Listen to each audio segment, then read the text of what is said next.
How would you like to achieve your first million? And today we have Matt with us, which is the founder of Epic Real Estate. So Matt, tell us, what are the 5 steps to make your first million? Welcome to Unstoppable Podcast with Harry Sardinas, inspiring conversations with influential millionaires, investors, thought leaders, entrepreneurs who are making a massive difference with their innovative products and services, and sharing the challenges and wisdom of how they sold their first million.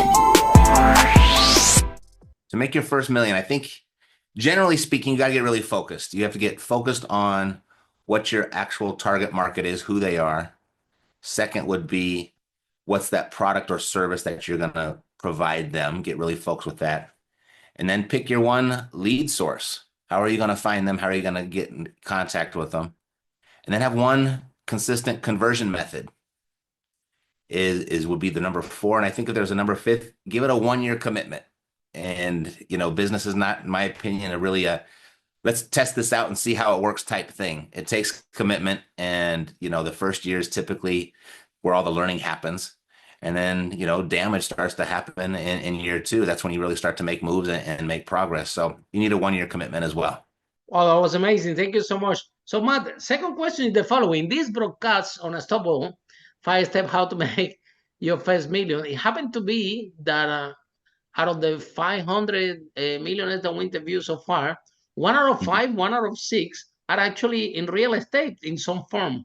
So, do you think that that could be an indicator that that real estate is an easy vehicle for you to become a millionaire, or could be that it's actually we only hear the success, but a lot of people fail. Yeah, my first business was in real estate, so we managed to sell over 5 million. So, what's your view? Is it really that easy to become a multimillionaire in real estate, or there is something really more between the lines that Well, people? I don't think I don't think it's easy, Harry, but I think it's the most certain, if that makes sense. I agree with you on that. Right? Yeah, Yeah. I. They say it's produced more wealth for more people than anything else. And Mm. really What all do you you have to think do, is the main reason, Matt? well, it's never gone down. In Appreciate London, it. same. London, same, right? Yep. As long as you haven't sold, it's always been a great time to buy. And today it's the highest 100%. it's ever been, give or take a point or two, but it'll keep going up. And it's just kind of built in. It works really well with the system. One, it allows us to use leverage in a way that we can't use, like the average person doesn't have access to with all other investment classes. So right there, you get a 5x return. And I Mm, think it works with the system that's always worked is because what you're doing is you're borrowing a depreciating asset, your money, to purchase an appreciating asset, 100%. right? And so Yeah. that works right in line with the system. There's a famous saying that says, don't fight the Fed, right? Yeah. So by borrowing money to buy real estate, you are going right in alignment with the Fed, right in alignment with the system. And we know the system always wins. So it puts you on the right side of that. I agree with you, Matt. And the other thing that we can share with the audience is the following, right? I think that I always say, don't invest in things that you don't know. Okay. Mhm. So a lot of someone can come and say, "Oh, you can make a lot of money in crypto," but if you don't really understand how this thing works, um, don't go into this because I I hear a lot of stories that what I lost my crypto investment, somebody hacked my wallet, and I'm like, a woman with 60 years old was telling me this, and I'm like, but why? What are you doing with something that is highly technical with electronics wallets and things like that, putting your money there? But with the real estate, I think we all understand. We all have been living in houses. It's so simple. Somehow we Exactly. we we have paid Yep. rent.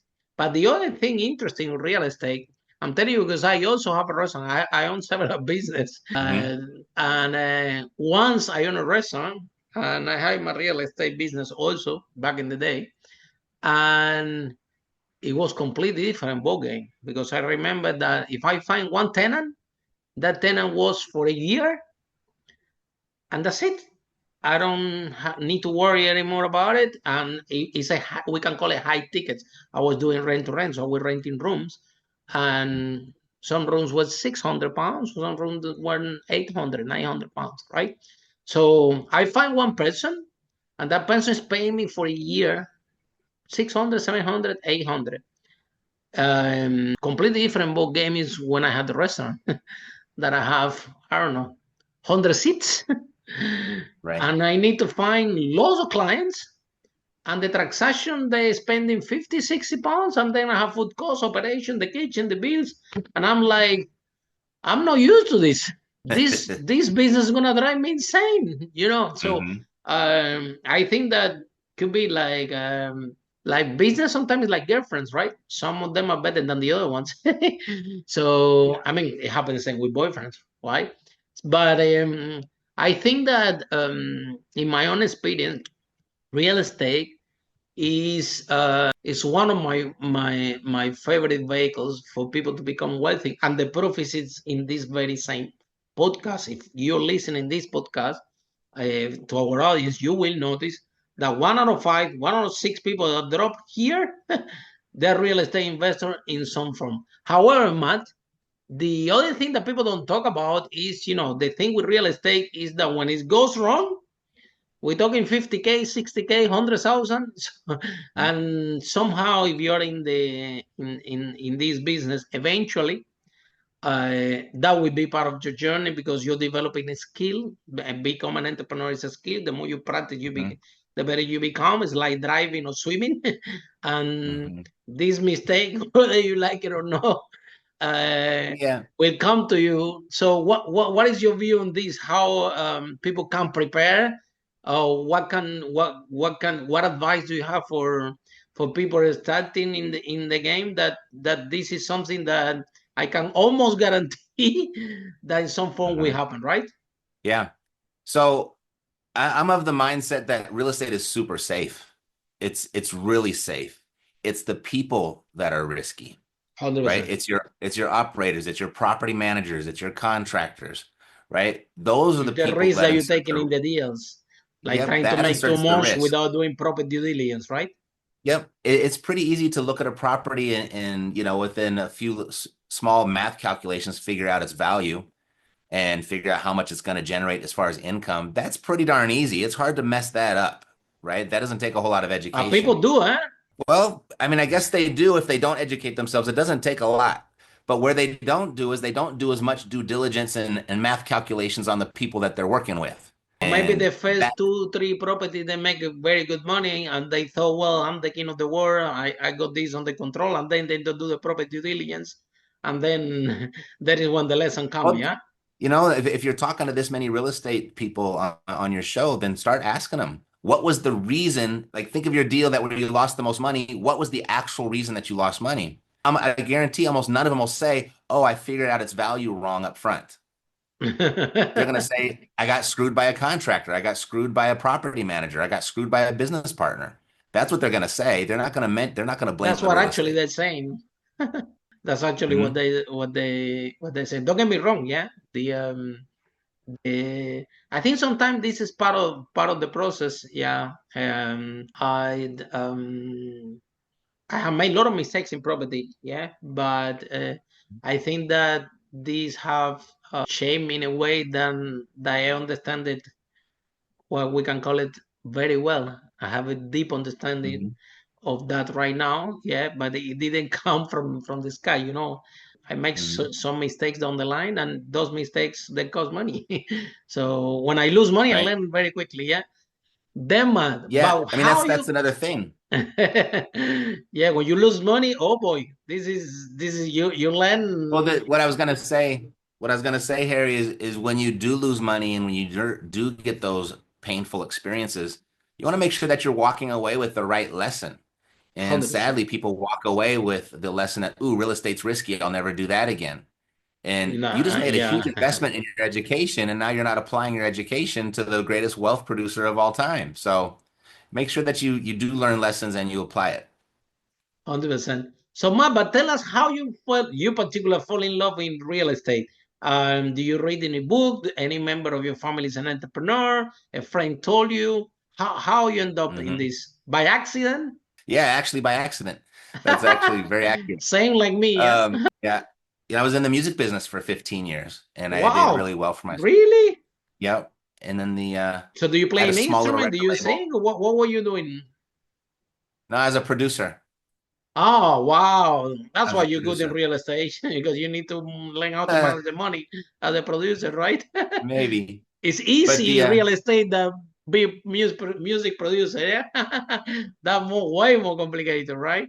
yeah, well, yeah, I mean, when the digital download came along, that kind of ruined the whole business model. It's 100%, kind of yeah. equivalent to like, if people stopped living in houses, then what good would the real estate be anymore? It's kind of the same type of thing, right? So fortunately, we all want a roof over our heads, so I think we're pretty safe there. But I did really well. I made my millions before I was 30 years old, and I lost it in like 6 months because of the digital download. Wow. And I just really missed my money, and I didn't know what I was going to do next. Didn't know how to do anything else. And then somebody that I knew that was very successful in real estate said, "Real estate, that's where your best shot is at making it happen." And I said, "Okay, then I'll go do that." And that's kind of how I ended up in real estate, just because I missed my music money. Yeah, wow. Uh, yeah, kind of the same thing, The for me, what happened is my dad got sick, and I really need the money to go and see him. I didn't have any money, and a friend of mine told me, "Look, you want to make good money? Do this real estate thing." I'm like, "Really? Can you make money for it?" So I went literally for the money, yeah, and Hmm. somehow I enjoy a few things, yeah, and I think that everything that I have, honestly, I own it to real estate. No, we have an international company. We do workshops all over the world, corporate training, and international speeches, helping people how to grow the business and everything. But that foundation, it was created for my business from real estate. We managed to sell over 5 million in London, and the thing is that what do you think, Matt, or what was your little secret or the little niche that actually you can work through in real estate? Let me tell you something. For example, I have a Jewish friend of mine, and one day working with him, he bought a lot of properties in London, also in United States. And one day I'm walking with him in London, and he told me, Harry, look, you see, there is a building high here and a building high here, and in the middle there is a property that is lower. He told me, this, how we call it real estate, we call it airspace. And so what meaning that you can build on top. And he told me, learn this lesson because not too many people know about this. Yeah. And Hmm. this is so you can see the deals what other people cannot see it. So on the same way, Matt, what was the strategy that you saw that not too many people are seeing that allow you to build the real estate? And what is your favorite strategy? Because there are lots of property real estate Yeah, yeah. strategies, no money, with flipping. Hmm. So, and which one is your favorite strategy and why? Yeah, I think that the one thing that gave me access to real estate and a lot of it was when I learned that you didn't have to go to a bank to buy it, right? I didn't need bank's money, that I could negotiate with the seller and the seller could be my bank. That was the big epiphany. And it was coming out of the music industry and I had to file bankruptcy. That was in 2001. And so I had a terrible credit score, so I couldn't go to a bank anyway. But if I found a seller that needed help, they were willing to exchange some equity for peace of mind, and I could make payments to them over time, and they didn't care what my credit score was. And so that's how I built the considerable portion of my portfolio doing that. Wow, that's fantastic. It's similar. It's very. Is something similar like lease option, something like this, man. Sort of, but lease option, you're essentially a tenant, right? Hmm. With seller financing, I actually show up on title. So I own the property, and then So the what? How seller you call it? Seller financing, right? Seller financing, correct. And so the seller appears as a note, as sign or attached to the property, just in the same way the bank would. So now the seller is the bank and I'm the owner and I make payments to the seller, just the same way that I'd make payments to the bank. Wow, and that's how you buy the property. Yep. That's brilliant. That's fantastic.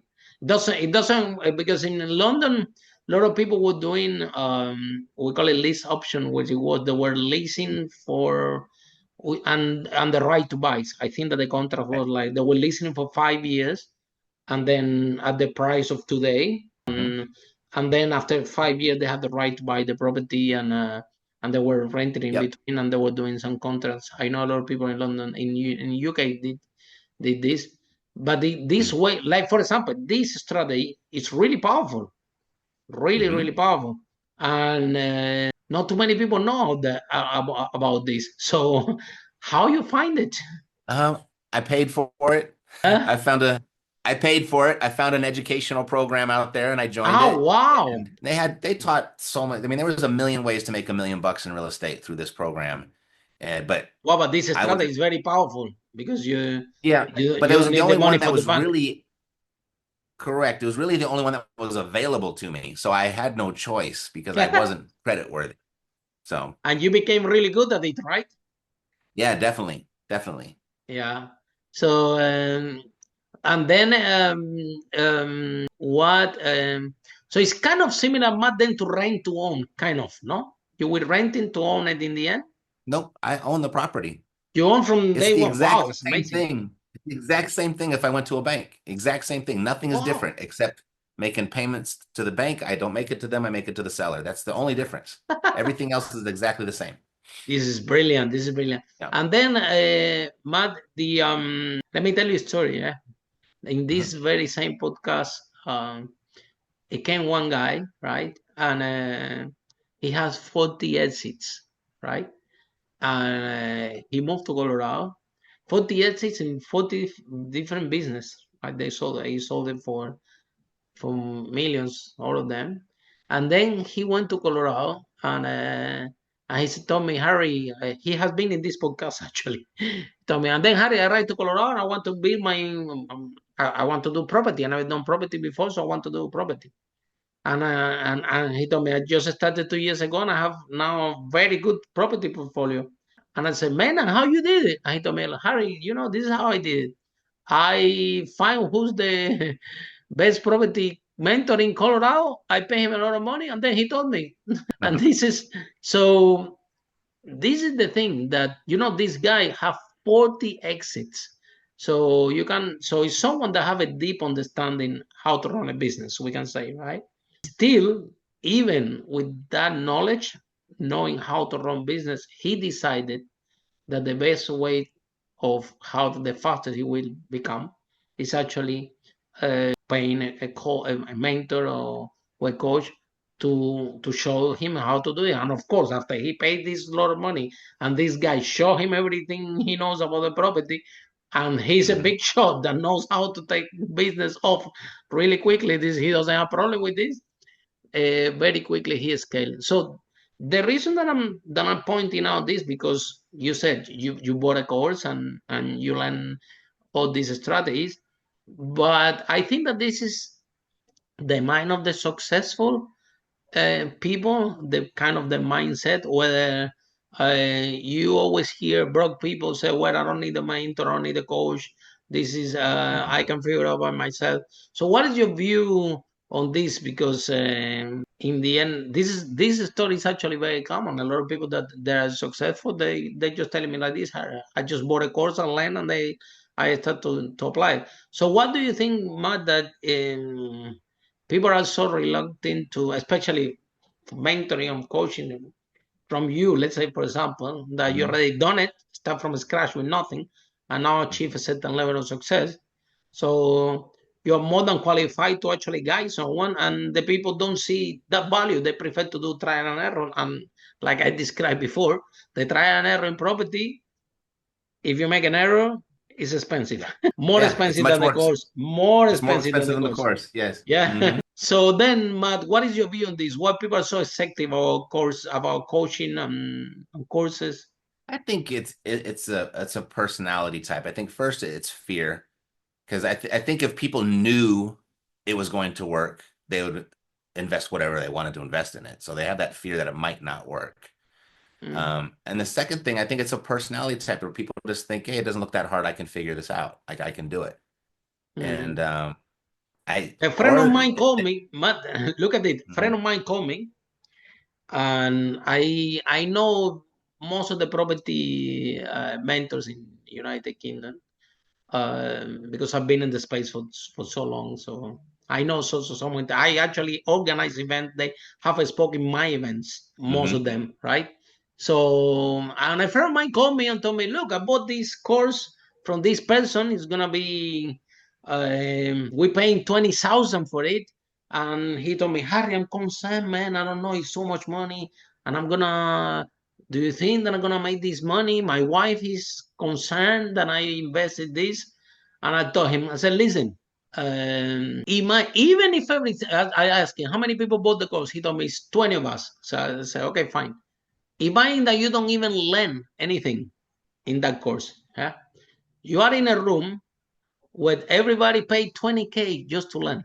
Probably the only broke people is you. The rest already own houses and everything, and they just there to learn a little bit more. But Right. so the network that the people in your classroom, you have a big asset there because you have already a community. There are 20 people that, I mean, they have a spare capital to spend 20K in education, and you're gonna be sitting among these. There are 19 of them. You're the number 20. Forget about the teacher. Forget about it. Even if you don't learn out of these 20 people, you will be able, if you know how to leverage these people, you will be able to close some deals and to do something, because some of them will be investors.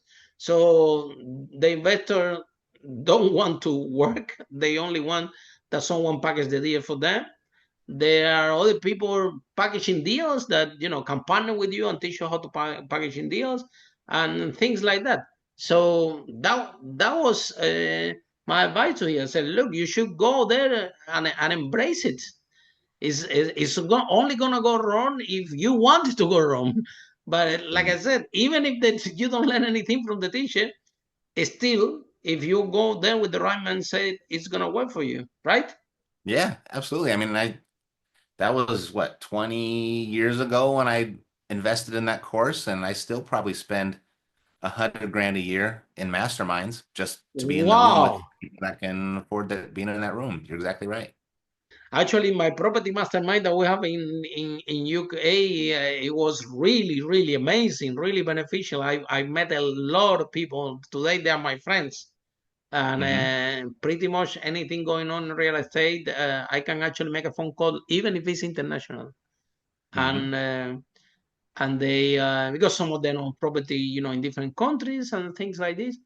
And I did learn a lot in the mastermind. I got a big benefit out of this because when I started my business, I thought that not too many people were doing it.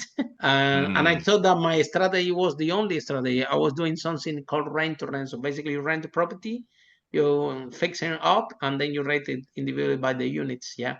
Before Mm-hmm. Airbnb and all that, it was amazing. It was especially in a type of city like London that a lot of people travel there, work, live. It's a lot of movement there.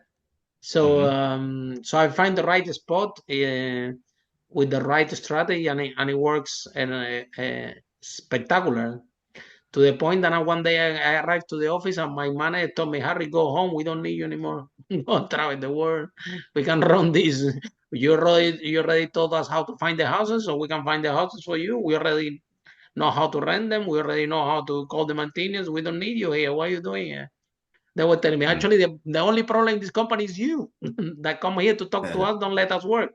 So the whole thing is that and this is, it's very difficult to achieve that from all the type of business that actually you can make yourself obsolete and remove yourself from the question. But this real estate did this for me, honestly. Happened literally sitting, and the money's coming and coming and coming, and everything was covered. So the other thing that I want to talk about is mindset, Matt, because the sometimes you think about it, when when you did your music business, working so hard, making a lot of money, and all of a sudden the industry changed, and overnight you're back from zero. Yeah. And this, somehow it can create negative emotions, and the negative emotion, if you don't deal with those emotions, can become physical pain. You can end up with stress, with heart attack, with cancer, you name it. So how you manage to, and literally, there are people that kill themselves. Yeah. When I closed my restaurant, I lost 200,000. Took a big hit. You see, it was tough. My girlfriend left me. Then I have back of the day. My employees left me. It was a big disaster. When something goes wrong, oh boy, it happens to be that everything around you goes wrong. Everybody all of a sudden disappear. Friends disappear. Girlfriend disappear. I'm like, man, I really screwed up here that nobody's around anymore. How about so how you manage this time of your life when everything was going wrong, everything happened, I know the feeling because in my own property business, Airbnb show up overnight and we took a big hit, to be honest with you. We were living the life and a new technology arrived all of a sudden, and we really need to run and catch up with this. And you know what I mean? So it happened to everyone. So how you deal with the major setback and how you build yourself again with so confidence that, you know what, I made it once, I'm gonna stay calm and I'm gonna do it again just because I missed the millions and I'm gonna have fun. So where do you find the strength? Yeah. Well, I think the first time that I was that I quote unquote made it was kind of an accident too. Like I just came out of high school and I made music and people liked it and they bought it from me. Like it wasn't a plan. It just kind of evolved. So it wasn't like, yeah, I mean, I didn't have to get up and worry about my habits and discipline and everything. I just did what I did every day and I got money for it. So I was very fortunate that way. So at the age of 34, when I lost it all, and I went out to go and see, okay, well, I guess I got to figure out a different way to earn a living, and found out that I wasn't really qualified for anything, Oh except yeah, do there you music, go. right? You're unemployable. Absolutely. You have too many Absolutely. skills. Nobody wants you. Yep. I didn't have any credentials, no education, no experience. I didn't even have an old boss that anyone could call for Not references. even Like I didn't. CV. You don't have no even So I paperwork. um I bagged groceries for about 6 months and just realized, wow, if I don't do anything, I'm going to be bagging groceries for the rest of my life. So that was enough motivation for me to get off my butt and go out and build something new. Yeah. Somebody asked me for my CV the other day and it says founder, founder, founder, founder, founder. I said, well, this is not gonna this is not gonna go. This is all what my CV said is this, founder of this company, like this. So and then but in that process, right, when you said, okay, when you stay in a state of calm, because I think that, the issue we're talking about this subject because it's really dramatic. Even a lot of people come with this podcast that have similar experience and has been a journey for them to actually discover themselves, because in this path it's very easy to get lost. It's very easy to um, to blame you or to blame others around you and to lose that confidence. I think that the most important, I'm on the space in my life now that I don't need to prove anything to anybody. And it's a beautiful way of living your life, right? Hmm. And I think that when I lost, when my restaurant failed badly, and I managed eventually to pick up myself and to keep doing the property business and everything that almost collapsed because of the restaurant. I think that made me in a way more stronger that you don't feel that you don't have to prove anything to anybody, that you actually believe that you can make it again if you really want it and when you really want it.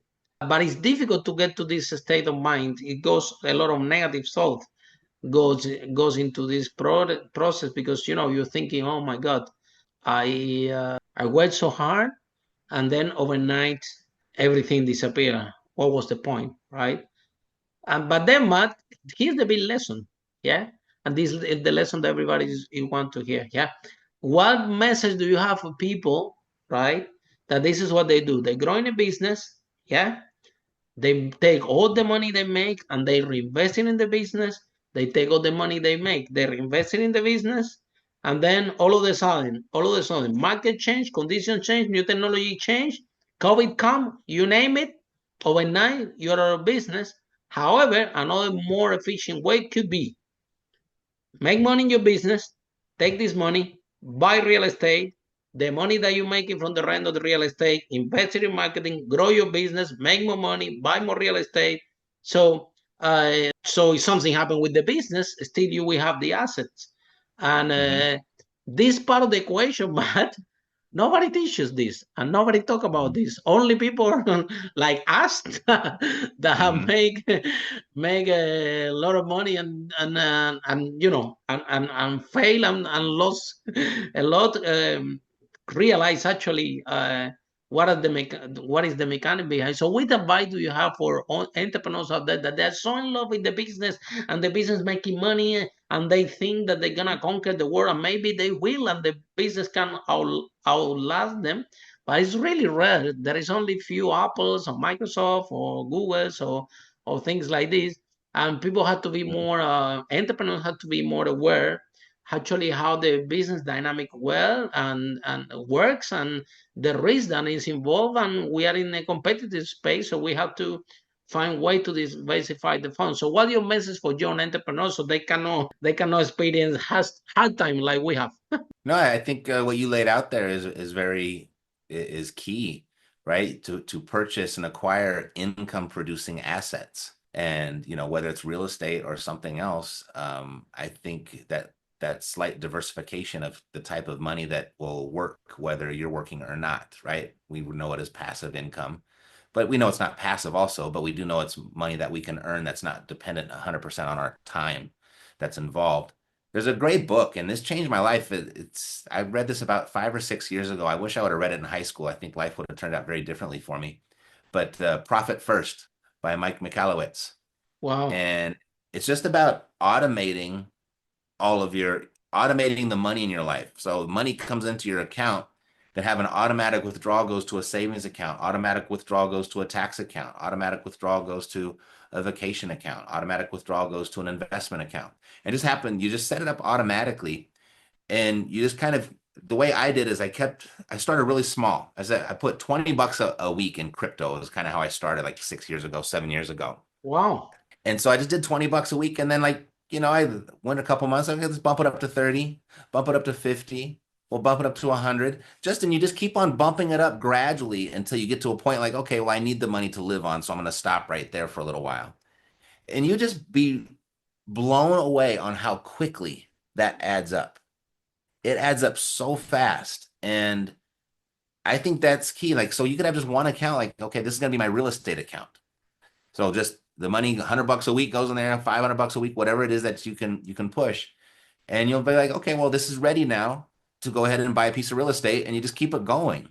And I wish I would have learned that because I made so much money in music and I spent so much money in music, but if I would have had something like that going, I mean, I would have been done a long, long time ago. And when the digital download came along, I could have been like, well, you know what? I don't want to do anything. I don't got care. enough money. I don't care. Right. And so it's a really free and liberating experience. You had mentioned earlier on how you live your life right now and you've got nothing to prove to nobody. It's a great way to live. And we just live in a society where money kind of gives us that type of freedom. And if you can automate the finances in your life in any way similar to how I just laid it out, you can choose how you want to go. But that puts you in that position. I don't care if you believe me or not. Beautiful position. Right? You're happy, you're calm, you don't get stressed out, you do the deals with the people that you like, and you choose.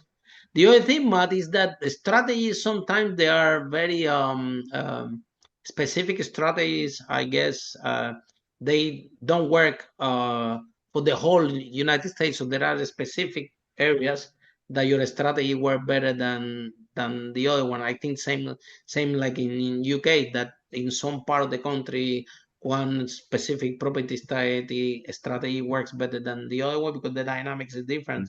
So how do you manage to find the United States, a big country? How you manage to find the locations in the country that your strategy works? Yeah, so it works in the whole country, and I know Really? it works in Canada as well. Wow. I haven't I haven't done a lot of foreign investing, so I don't know what the law is, but I have a really good friend. You may know him. Oh gosh, his name Rick Otten. Do you know Rick Otten? No, I haven't here. Yeah. Okay. Well, he teaches what I teach, but he teaches it in Australia and the UK. So I know it works over there too. So even though I've Yeah. not done it, I know he teaches something very similar. But software, I mean, the internet made everything so accessible, right? I got a piece of software. It tells me what properties are available, what properties are for what they're worth, all right there in any market I want in the United States. And then I can go and find all the investors in that area as well. So if I wanted to flip properties to those people, like everything is really, really accessible now. Yeah. And then, how do you think that the new impact of AI tools actually will help property real estate entrepreneurs to grow faster?